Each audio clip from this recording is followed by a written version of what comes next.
la voix. Non, c'est moi la voix. Nous sommes la voix. Nous sommes tous la voix des sans-voix. Chers auditeurs, auditrices de la radio des sans-voix, bienvenue à l'émission Les valeurs humaines.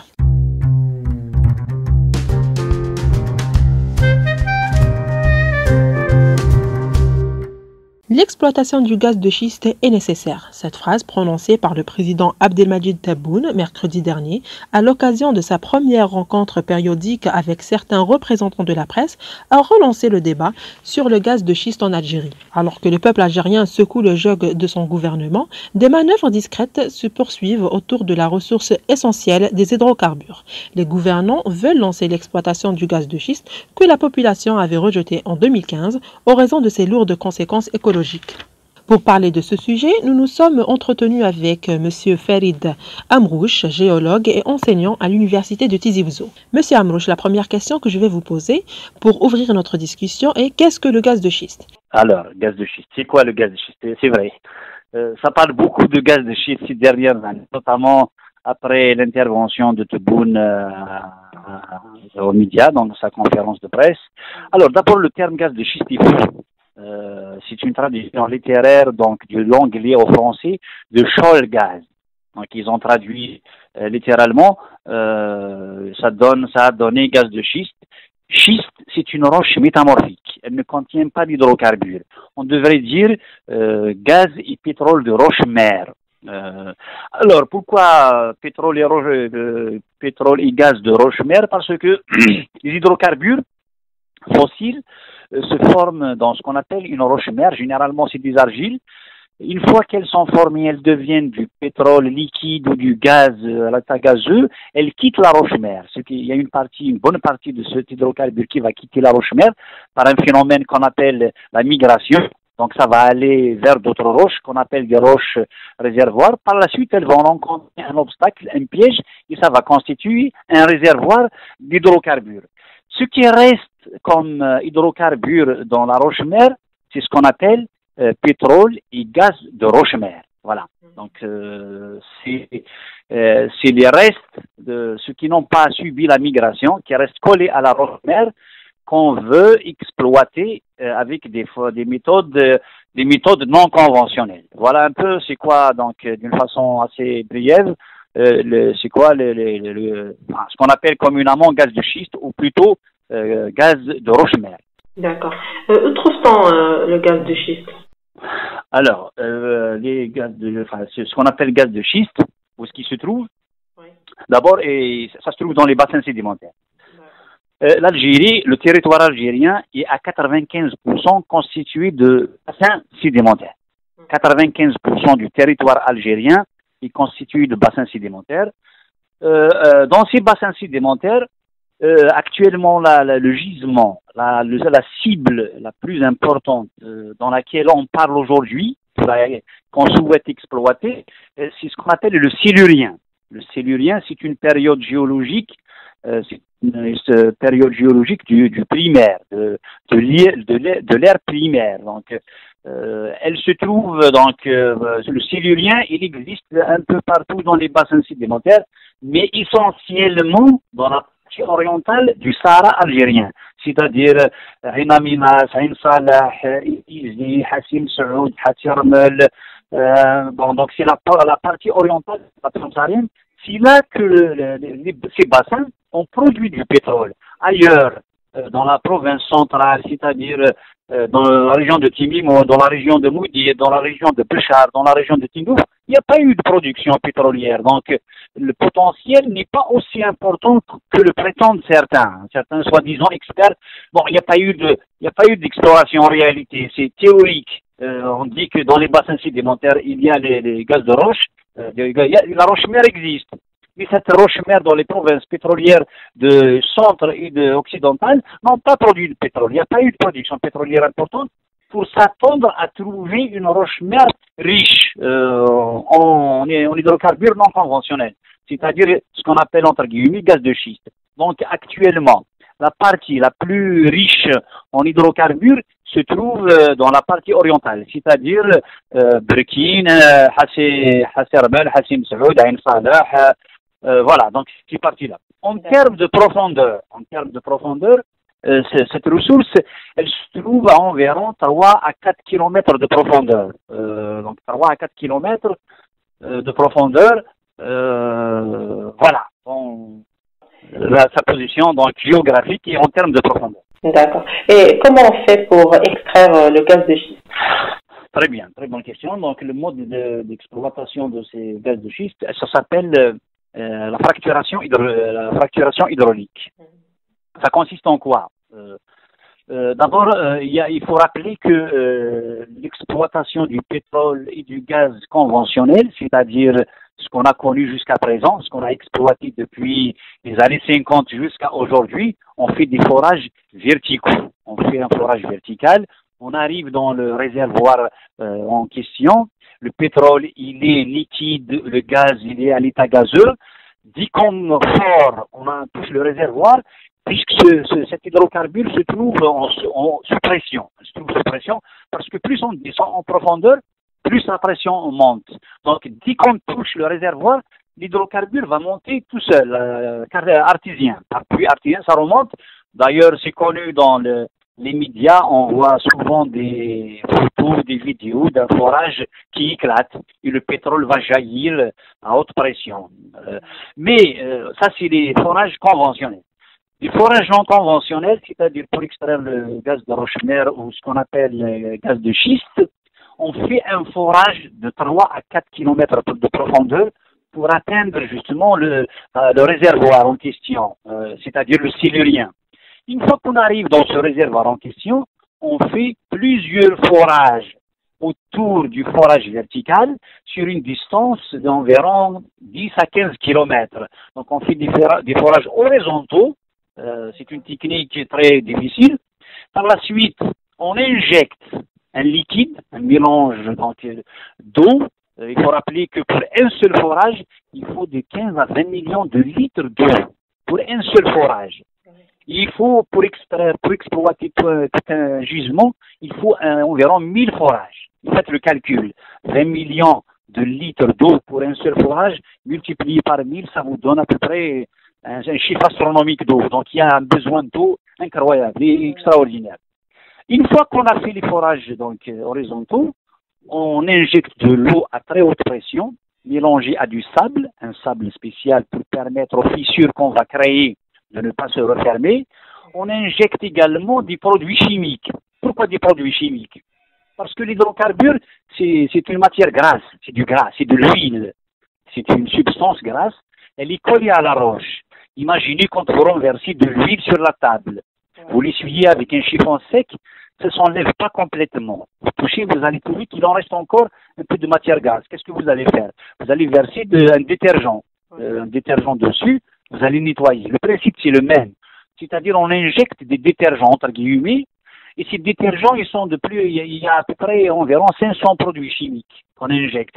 Même si certains disent que la méthode a évolué, c'est faux. Elle n'a pas évolué. C'est toujours la même. Le principe, c'est d'injecter des produits, des solvants, de sorte à nettoyer, à arracher l'hydrocarbure à la roche. Ces produits chimiques, ils sont donc de différentes natures. Des produits radioactifs, des produits déstabilisants, des produits qui permettent que la matière grasse se détache de la roche. Et c'est le seul moyen jusqu'à présent qui permet de récupérer cet hydrocarbure. Alors, une fois qu'on a créé donc ces fissures, c'est là qu'intervient le danger. Donc, il faut rappeler. Je ne sais pas si je vais aller directement sur l'impact. L'impact. J'ai d'abord une question avant qu'on arrive aux impacts. Voilà, j'ai une question. Pourquoi tant d'intérêt pour le gaz de schiste? Alors, l'intérêt, il y a un intérêt politique.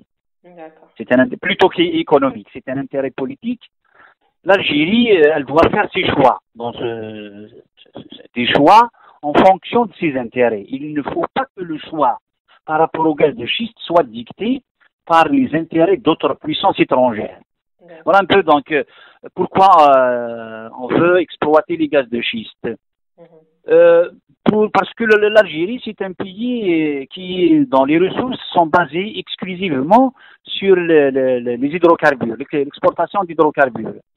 On s'intéresse à ce gaz de schiste parce qu'on n'a pas préparé une politique, une nouvelle orientation économique qui doit être basée sur l'agriculture et sur d'autres formes économiques, sur l'agriculture, sur le tourisme, sur l'artisanat, sur la petite et moyenne industrie, et qui va donc créer de l'emploi, créer de la ressource. Au lieu, on est obligé aujourd'hui de changer d'orientation économique.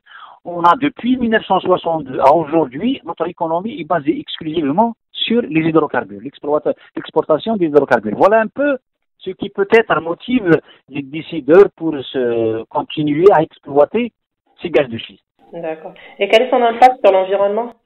Alors, l'impact, c'est là que les choses sont dangereuses. Je pèse mes mots.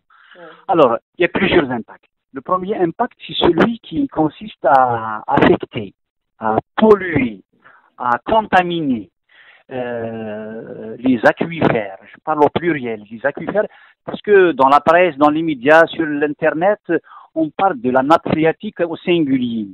Il n'y a pas que la nappe phréatique. C'est vrai que la nappe phréatique, elle est vulnérable parce c'est la plus superficielle. C'est celle qui est en surface et qui n'a pas de protection supérieure.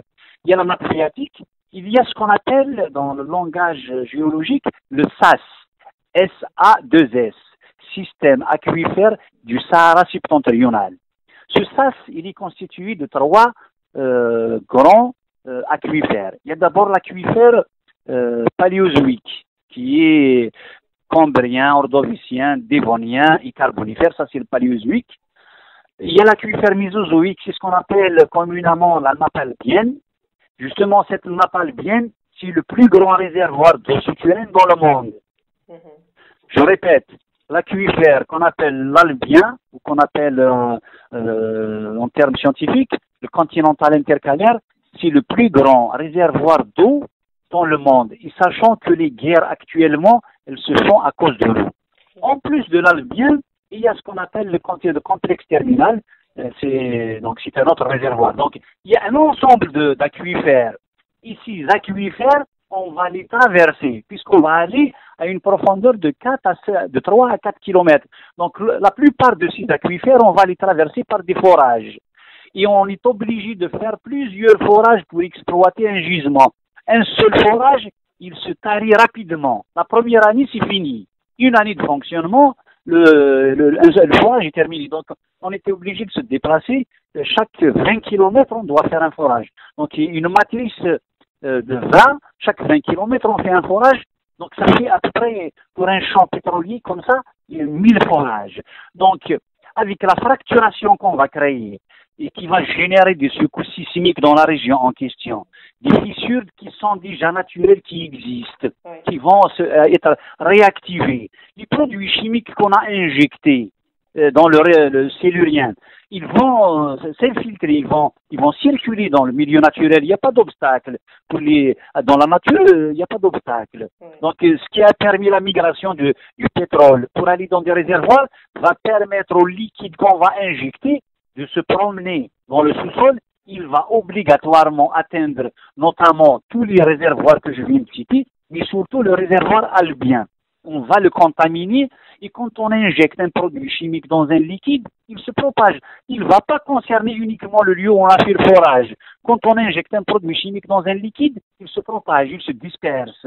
Donc, une fois qu'on a pollué, actuellement, il est impossible. Il n'y a pas de méthode pour décontaminer ces réservoirs qu'on a affectés nous-mêmes. Exemple, les eaux usées d'une ville. Les eaux usées d'une ville, il faut des techniques ce qu'on appelle les stations d'épuration.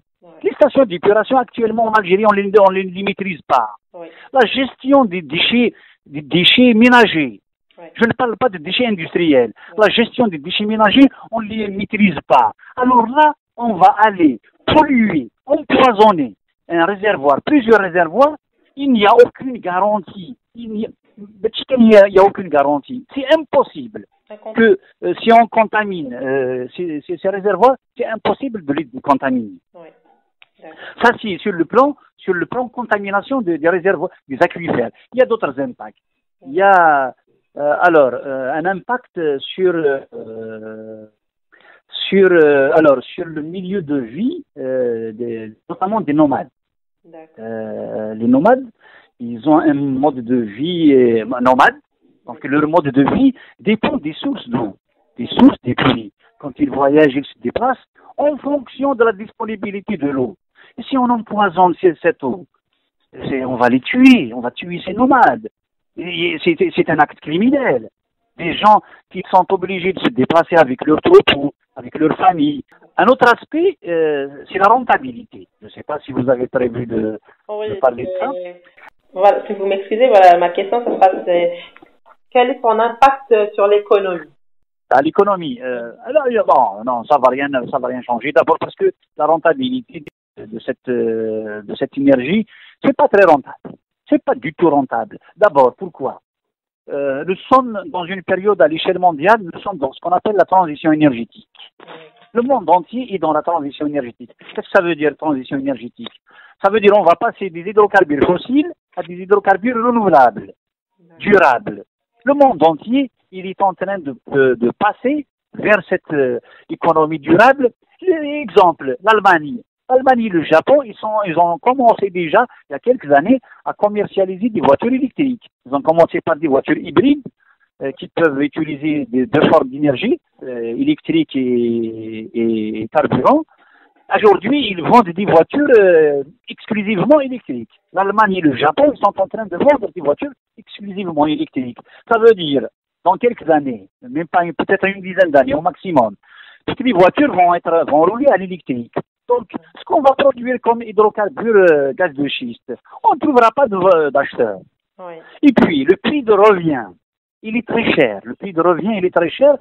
Donc, l'offre sur le marché mondial de gaz et de pétrole, elle est importante. Donc, on va être appelé à le vendre à perte.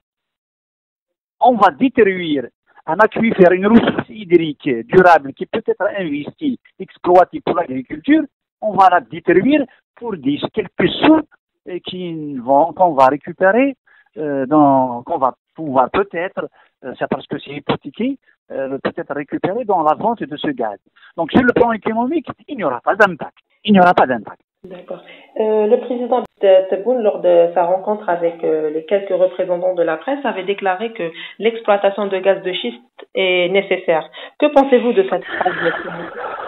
Alors, oui, bien sûr, si on se met à sa place à réfléchir comme un pays rentier, un système rentier, un régime rentier, il doit avoir des hydrocarbures à vendre. Donc, dans ce sens, oui, c'est nécessaire. Dans ce sens, si on reste un pays rentier et qui se base uniquement sur la vente d'hydrocarbures, de pétrole et de gaz, c'est normal. C'est dans cette logique, c'est juste. Mais si je réfléchis, j'ouvre un débat national sur une transition vers une économie durable. L'Algérie, en termes de superficie, nous avons 2 384 471 km². Nous sommes un continent. Et c'est d'un point de vue exploration, on a exploré à peine 20% de ce territoire. On n'a pas exploré notre pays, on ne le connaît pas, on n'a pas investi dans l'exploration, dans la formation de scientifiques qui vont faire le travail. Donc, c'est la logique de notre régime, qui est un régime rentier. C'est normal qu'il va dire c'est une nécessité d'exploiter le gaz de schiste. Mais si on réfléchit autrement, on va orienter progressivement notre économie vers d'autres secteurs durables, l'agriculture et le tourisme. On va trouver à un certain moment, on n'aura pas besoin d'exploiter les hydrocarbures. On n'aura pas besoin même pas on aura déjà, au moins, on n'aura même pas besoin de les vendre. On peut exploiter une partie pour les besoins domestiques, nos propres besoins.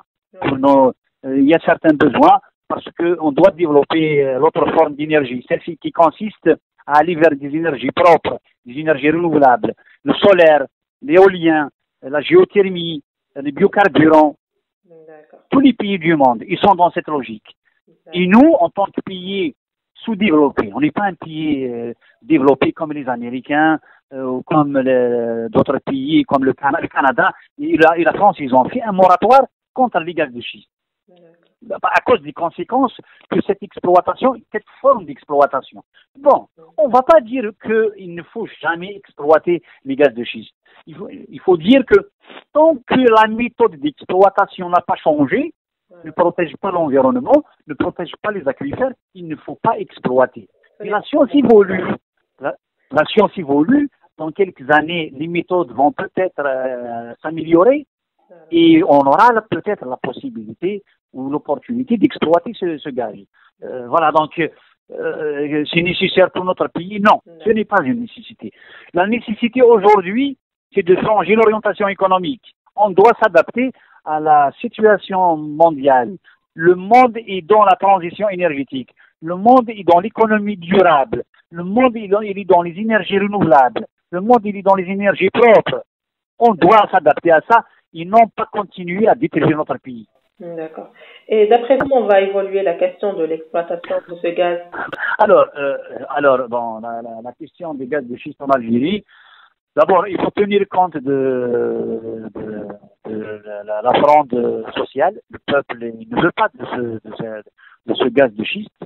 Il n'y a qu'à voir dans les régions où il est question de faire ces exploitations, même si Tebboune, il a parlé de Chnachen. À Chnachen, il n'y a pas de gaz de schiste. À Chnachen, c'est des roches métamorphiques, roches magmatiques, ne contiennent pas d'hydrocarbures. Il a parlé de Chnachen pour dire que c'est une zone où il n'y a pas de population. Il ne s'agit pas c'est pas le forage lui-même c'est pas le point en question. C'est quand vous injectez un produit dans un aquifère, il se propage. Il va au-delà du forage lui-même. Donc cette question, bon, le peuple, il dit non.